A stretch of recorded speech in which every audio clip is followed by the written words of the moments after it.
That's better. And today we're going to talk about the power of scripting your YouTube videos. Something's still not right. Oh.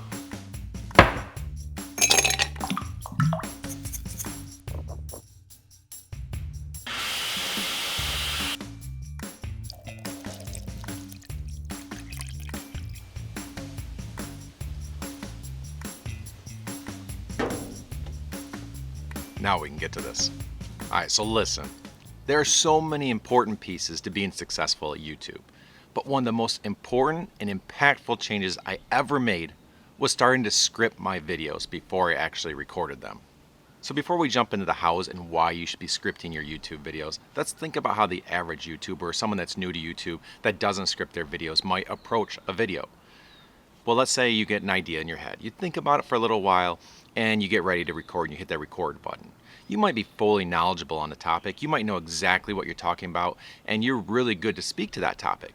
But because you didn't prepare or you didn't script, your video is probably going to include some or all of the following. Poor flow as you jump from topic to topic in a way that doesn't necessarily make sense. Ums and pauses as you think about what you need to say. Spending too much time on some topics but not enough on others. An overall longer video that most are not willing to sit through to get the content they want. Missing topics that you later realize were key to your video. Appearing less confident, prepared, or authentic to the audience, leaving them thinking about going to other YouTube videos to get the content they're looking for. And these are all YouTube success killers. I've said it before and I'll say it again, viewers on YouTube are ruthless. They will leave your video in a heartbeat if they feel uneasy, uncomfortable, or anything negative perception-wise about your video. So when putting your video together, ask yourself if you think the viewer is asking any of the following questions. Did this person prepare for this video? Why are they spending so much time on this part of the video? Why is in every fifth word? Why are they just now getting to this topic? Because if at any point the viewer says, this is not good enough for me, they know they can go somewhere else. And that's why it's important that you subscribe to this channel and want to become a better YouTuber. We're going to go over everything about YouTube to help you improve. So that way when they come to your channel, instead of going, they go, oh, I found a YouTuber I like. I want to see more of their videos. I want to finish this video. I want to stick around and see what this person has to say. And I want to know what they say in the future. All right, but I'm getting off script here a little bit. Let me just, okay. Oh, okay, here we go. Ask viewer to hit the like button and make sure they know how much I appreciate it because it really does help. So how do I script my videos? Well, I use OneNote, and I usually have a lot of ideas bouncing around in my head, and I don't want to forget those. And OneNote offers a great way to, every time I have a video idea, I create a separate tab for that. And then whenever I have ideas on those videos, I make sure to go and put notes right in those video files, so that way I don't forget.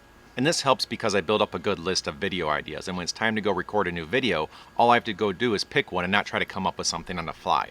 When I'm ready to start working on a specific video, I go into that page in OneNote, and I start adding bullet points for the major topics I want to cover.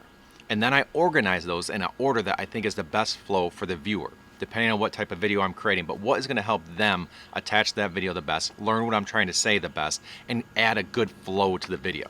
From there, I add the sub-bullets to each of those categories, covering everything I want to talk about and organize those. By the end of this, I should have every topic listed in a very understandable, easy to follow, keep the viewer engaged manner. From here, I think about how I want to address each topic and do the research if necessary to make sure I'm knowledgeable about what I'm going to be talking about. I also try to keep my script to bullet points only, because if you start to script out everything or really write out everything you're going to say, it becomes easy to read from that script and you can seem robotic. Now, I will say if I come up with a unique way or a way I really like about approaching a topic or how I said it that I really think will relate to the user or is just a good way of saying it that I know I might forget, then I write that all out. But when I go back and I'm actually doing my video, if I have a long part wrote out, I make sure that I'm just using it as a reference and an idea not to forget how I like saying that, but I make sure not to read directly from the script just so I don't seem too robotic. Remember that the goal of scripting is to come off as more prepared, informative, and to have good flow. Remember that when you're building out your script, it's that you've put some upfront work in and you're more prepared for a quality video. And that way when you use it, it's more of a resource, not something to read directly from. Because if you do that, the audience will pick up on that and feel like you're reading a book to them, which takes your personality away and also the connection that you can build with your audience. And that's why the goal of scripting is to help you prepare, analyze your content, and create a good flow to the video. Use it as a tool, but don't live off it when recording your video. Finding the right balance will help viewers appreciate the work that you put in, but also recognize you as a YouTube resource that they enjoy, respect, and even prefer. And depending on where you're at in your journey, this may sound like a lot of work. And it is a good hunk of work, but this may be that gut check moment where you say, am I just a person that wants to put some video on YouTube and just see what happens? Or do I want to put some real work in and try to create quality content, content that people appreciate? And that's for you to decide. One more time, if you could hit that like button for me, I really appreciate it. And hit that subscribe button if you want to keep growing as a YouTuber. All right, until next time, keep learning, keep pursuing, and make your dreams a reality.